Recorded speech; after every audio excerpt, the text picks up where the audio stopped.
Bonjour tout le monde, j'espère que vous allez bien. Bienvenue dans cette nouvelle vidéo de vocabulaire avancé niveau C1.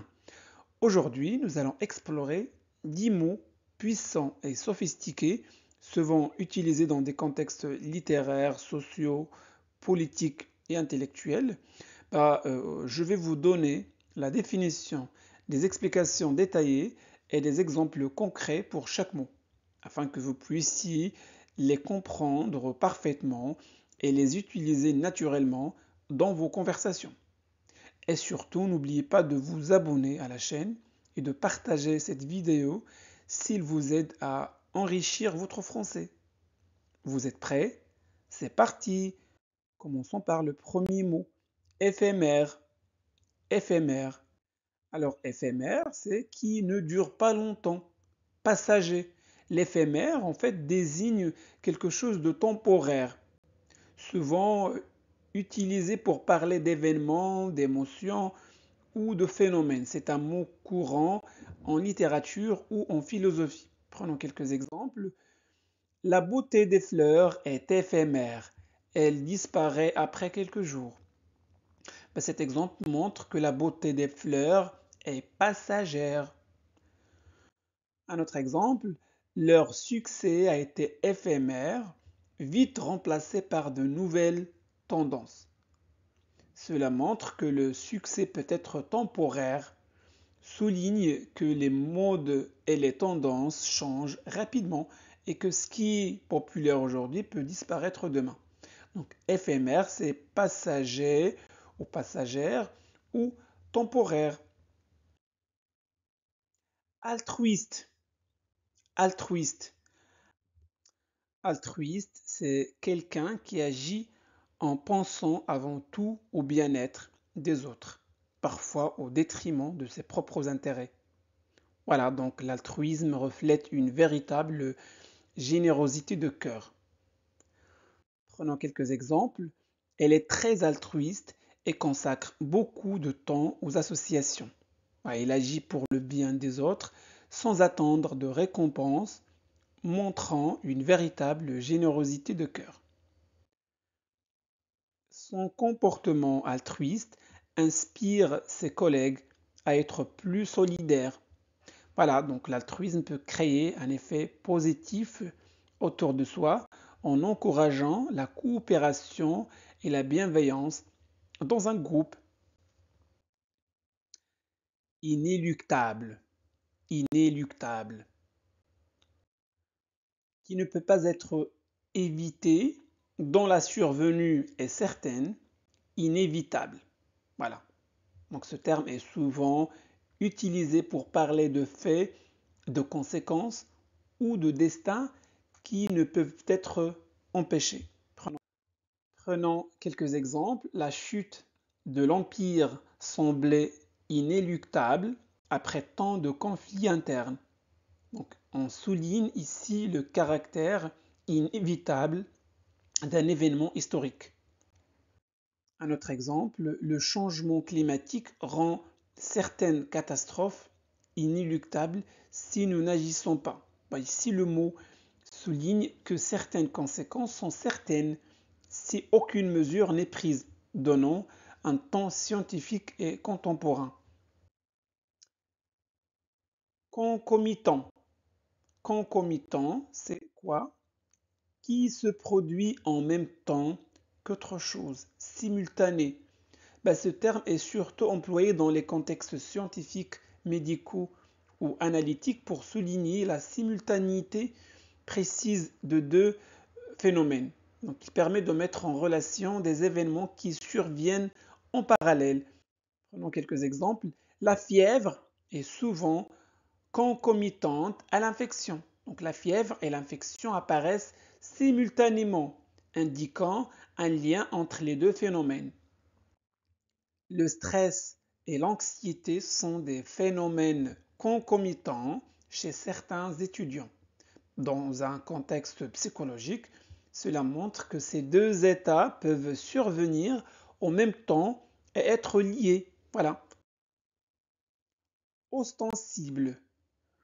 Ostensible, qui est montré de façon claire et manifeste, souvent pour impressionner ou attirer l'attention. Donc, c'est un terme soutenu utilisé pour décrire des comportements, des signes ou des démonstrations visibles et intentionnelles. Par exemple, son ostensible confiance en soi attirait l'attention de tous. Ils ont affiché une ostensible générosité lors de la cérémonie. Donc la générosité est mise en avant de manière délibérée pour marquer ou impressionner. Voilà. Récalcitrant. Récalcitrant, c'est quoi? Qui résiste volontairement à l'autorité, aux règles ou aux conseils. C'est un terme souvent utilisé dans des contextes éducatifs, sociaux ou politiques pour désigner une opposition active et obstinée. Il souligne le refus délibéré de se conformer. Par exemple, les élèves récalcitrants refusent de suivre les consignes du professeur.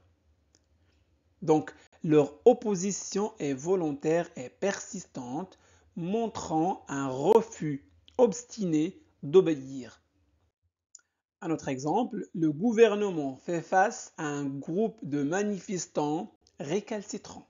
L'opposition est délibérée dans un contexte politique illustrant une résistance active aux règles ou aux décisions. Désuet. Désuet, c'est quoi?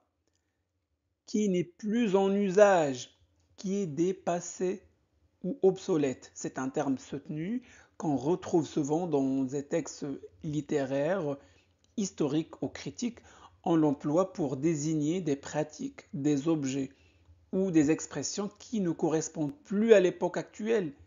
Il met en évidence le caractère ancien ou dépassé de quelque chose. Par exemple, son style vestimentaire semble désuet à l'ancienne. Donc son apparence reflète un style dépassé qui appartient à une époque révolue. Donc désuet, c'est dépassé. Ou encore, l'usage de certaines expressions est devenu désuet dans la langue moderne. Bon, certaines tournures ou mots ne sont plus employés aujourd'hui, illustrant une évolution culturelle ou linguistique. Pragmatisme. Pragmatisme, c'est une attitude qui consiste à privilégier l'efficacité et les solutions concrètes plutôt que les théories ou idées abstraites. Donc le terme souvent est utilisé dans le monde professionnel, politique ou intellectuel pour désigner une approche pratique et réaliste face aux problèmes. Par exemple, son pragmatisme lui permet de résoudre rapidement les problèmes. Donc, il privilégie l'efficacité et les solutions concrètes plutôt que la théorie ou la réflexion abstraite. La politique doit parfois combiner idéalisme et pragmatisme. Cela signifie que dans la politique, il ne suffit pas d'avoir des idées idéalistes. Il faut aussi être pratique et chercher des solutions qui fonctionnent dans la réalité. Pragmatique. Soutenable. Soutenable. Soutenable qui peut être maintenu, supporté ou prolongé dans le temps. Tout simplement, soutenable signifie durable. Durable. Il est difficile de maintenir un rythme de travail soutenable sans pause. Ici, on met l'accent sur la durabilité et la capacité humaine à tenir sur la durée. Un autre exemple, le développement durable vise à rendre notre mode de vie soutenable pour l'avenir. Ici, le mot soutenable souligne la nécessité de préserver les ressources et l'environnement pour que notre mode de vie puisse perdurer. Ah, très bien. Dernier mot, abnégation. Abnégation, c'est sacrifice de soi, renoncement volontaire à ses intérêts personnels au profit d'une cause ou du bien des autres. C'est un terme abstrait, souvent utilisé en littérature dans des contextes moraux ou historiques pour souligner l'engagement, le dévouement et la générosité d'une personne envers autrui. Prenons quelques exemples. Les soignants ont fait preuve d'une abnégation remarquable pendant la crise sanitaire. Donc, ils ont mis de côté leurs besoins personnels pour aider les autres. Dernier exemple, son abnégation dans le travail humanitaire inspire ses collègues. Son engagement désintéressé montre une qualité morale qui influence positivement son entourage. Donc voilà pour aujourd'hui, j'espère que cette vidéo vous a plu. Si c'est le cas, faites-le savoir en laissant un petit j'aime.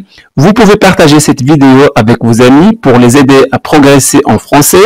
Et n'oubliez surtout pas de vous abonner à notre chaîne Classe de français pour ne pas manquer nos prochaines vidéos. Merci de votre confiance. Au revoir.